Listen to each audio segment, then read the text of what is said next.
Have you ever stood in the middle of your own love story and felt like a ghost? The kind of ghost who lingers in the corners of his attention, barely seen, barely heard. You laugh at his jokes, too loud, too eager, but your heart counts the seconds between his replies, each pause a tiny fracture in your confidence. You wear the perfume he once loved, the one he used to bury his face in your neck just to breathe you in, but now his eyes skim past you like you're part of the furniture. You ask, "How was your day?" Your voice soft, hopeful, but his answer is a closed door, a mumbled fine, a silence that stretches between you like a canyon. It's not the loud fights that break you, it's the quiet. The way he used to reach for your hand across the dinner table, his thumb tracing circles over your knuckles, but now his fingers stay still, folded into himself. The way you've started editing your texts, "Is this too much? Does this sound needy?" While he replies in monochrome, "Sure, busy, later." Words that land like stones in your stomach. And the worst part, you know. You feel the shift in the air between you, thick with something unspoken, something he refuses to name. You catch the way his gaze drifts past you at parties, the way his touch has become polite, perfunctory. You see it in the way he no longer leans into you when you kiss him goodbye. But he is what he doesn't realize yet. The moment you stop begging for his attention is the moment he starts losing you. You lie awake at 2 a.m., replaying every moment like a detective searching for clues. Was it when I asked for more? When I cried? When I didn't move over? Was it the night I told him I needed him to show up and he sighed like I was asking for the moon? Was it when I stopped asking altogether? You shrink yourself to fit his silence. You ration your love like it's a limited resource. If I did just 10% less, maybe he'll miss me. You mute your needs, your desires, your anger. Because what if this is the thing that finally pushes him away? But darling, why must you become a whisper to deserve someone who once chose your wildfire? This isn't about him. This is about you, the woman who's forgotten her own reflection because she's been too busy holding up a mirror to his emotions, his moods, his unspoken rejection. But today, that ends, because by the end of this video, you'll know exactly how to make him see what he's losing. Not with words, not with tears, but with the unshakable power of your absence. And you'll feel free, not because he chases you, but because you've stopped running after him. Let me tell you a secret. Men don't pull away because you're too much. They pull away because they're afraid. Carl Jung taught us that every man carries a shadow, the parts of himself he buries. His need for love, his fear of failure, his terror of being consumed by intimacy.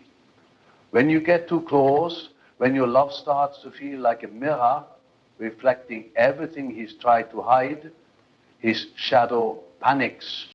If his father never hugs him, never said, "I love you," your tenderness feels like a language he doesn't speak. He doesn't know how to hold it.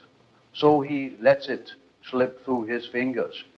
To need you too much threatens his identity as the strong one, the independent one. Love becomes a weakness, not a strength. Closeness equals loss of control. And to a man who confuses control with strength, that's terrifying. Your love isn't a cage, but he doesn't know that yet. Isn't your fault. His withdrawal isn't a verdict on your worth. It's a mirror of his unfinished work. And you, my love, are not his therapist. You are the ocean.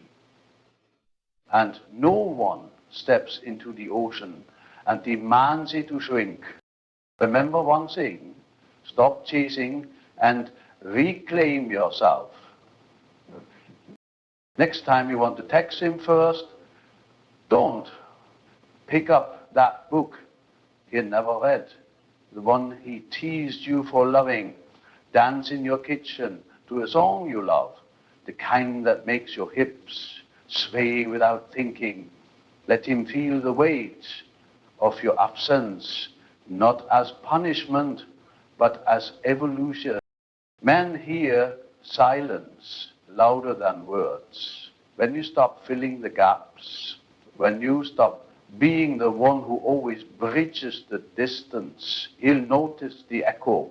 Why isn't she asking if I'm okay?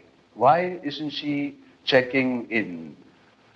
Let him wonder. Let him miss the sound of your heart. Go where he never joined you, wear the dress you feel alive in, even if he never compliments it. Post a photo he didn't take, the one where your smile is real, not performative. Build a life so vibrant, so yours, that his presence becomes a choice, not a need.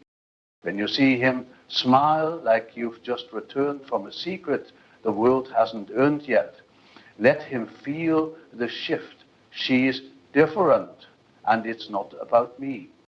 Imagine a woman named Clara. 3 days after the phone call, she stopped, waiting by the phone. She started salsa classes, even though she had 2 left feet. She traveled alone to a city she had always wanted to see, ate pasta in a tiny trattoria, and laughed with strangers. One night, her ex texted, "You seem happier." She replied, "I am." No explanation, no urgency. 3 weeks later, he stood outside her door with flowers, but Clara was packing for Bali. Something last. The lesson, when you live without him, he's forced to see you. Not the woman who waits, but the woman who chooses. You were never meant to fix him. You were meant to meet yourself in the ruins of his silence. Carl Jung once said, "The privilege of a lifetime is to become who you truly are." So tell me, darling, who were you before you learned to love in halves? Before you folded yourself into smaller and smaller versions, hoping he'd finally see you.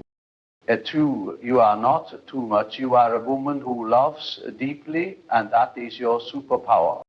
His loss. It won't be the day you leave. It'll be the day he realizes you've already arrived back to yourself. Now go, live. Let the silence do the talking. Take this book to your soul. Don't forget to subscribe and tell me in the comments, what's the first thing you'll do to reclaim yourself? Share this with a woman who's ready to stop begging and start being.